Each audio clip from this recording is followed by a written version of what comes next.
As a doctor, I'm begging you, don't ignore these stroke and heart attack signs. In this video, we're going to break down one of the most frightening warning signs your body can send about an impending stroke, and yet one of the most overlooked, the transient ischemic attack, or TIA, commonly referred to as a mini-stroke. The name may sound harmless, but you'll soon understand why that's a dangerous misunderstanding, one that can come at the cost of your life. I'll walk you through the three underlying mechanisms behind TIA and the biological chain of events, from blood clots and vascular issues to lesser-known metabolic factors.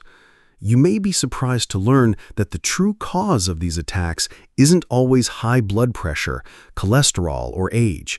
Often, it's a deeper, more silent process, one that many doctors don't fully address during routine checkups. But before we get into the mechanisms, it's crucial that you understand exactly what a TIA is. It's a sudden, temporary disruption in neurological function caused by a brief lack of blood flow to part of the brain, spinal cord, or eye.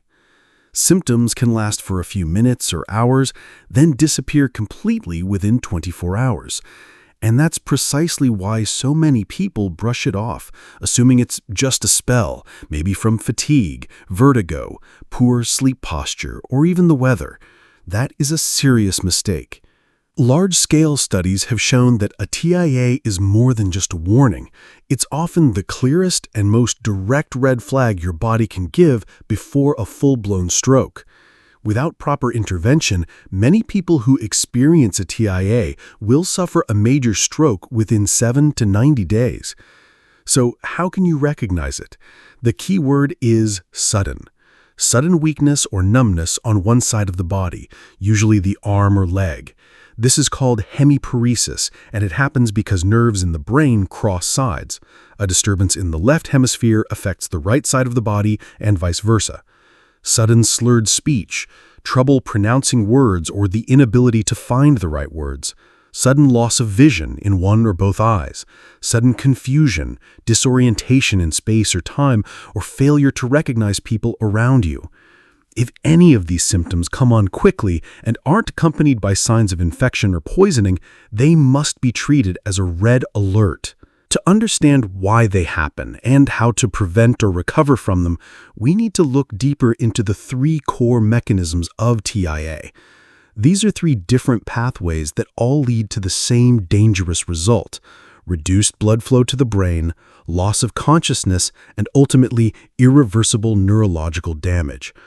Let's go through them one by one, because this knowledge could be what helps you or someone you love avoid a tragedy in the near future.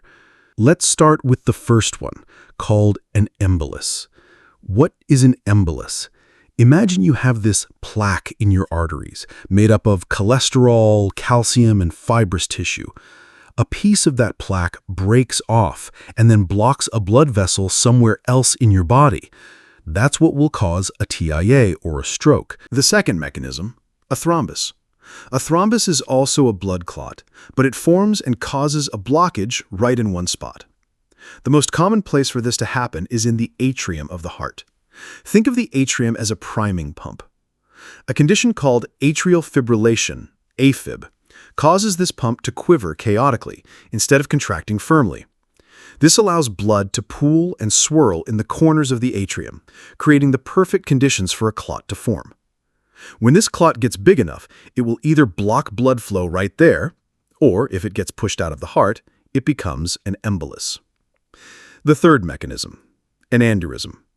This is when a weak spot on an artery wall balloons out under the constant pressure of blood flow. If this balloon bursts in the brain, it causes internal bleeding, an extremely dangerous type of stroke. Now, let's peel back the layers of causes. This is the most important part. So why does an embolus form in the first place? Many people are quick to blame high cholesterol, but that's only the end of the story. For plaque to build up, there must first be initial damage to the artery wall. So what causes that first scratch?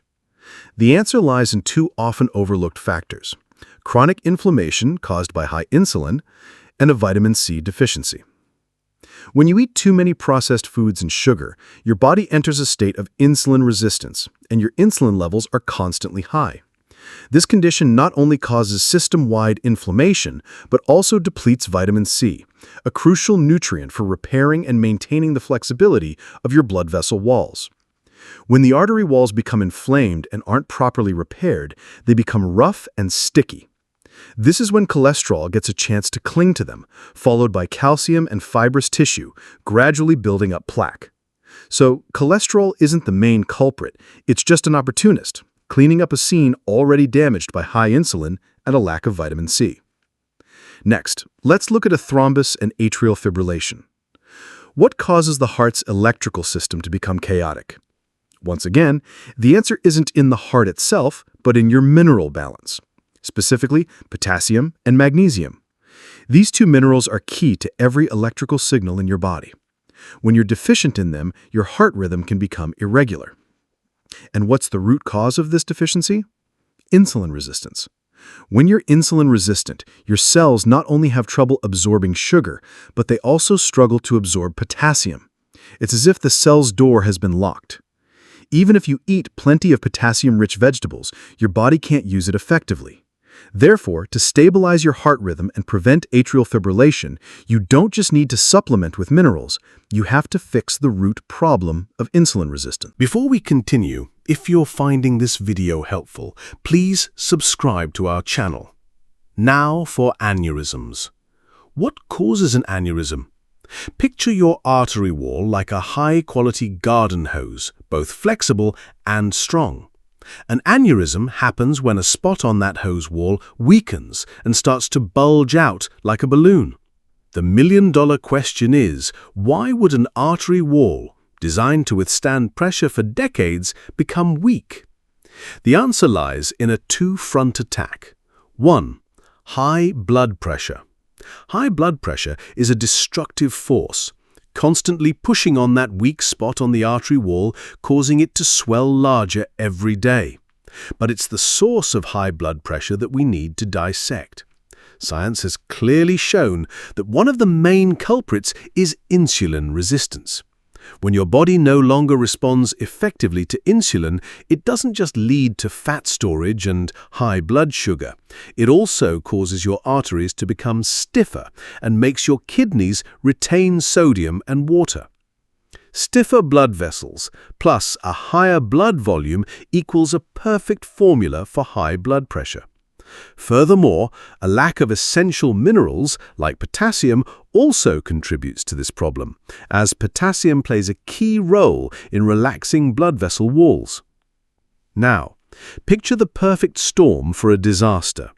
High blood pressure from insulin resistance, the pushing force, constantly presses against an artery wall that has been weakened by oxygen deprivation from smoking and a lack of collagen from a vitamin C deficiency.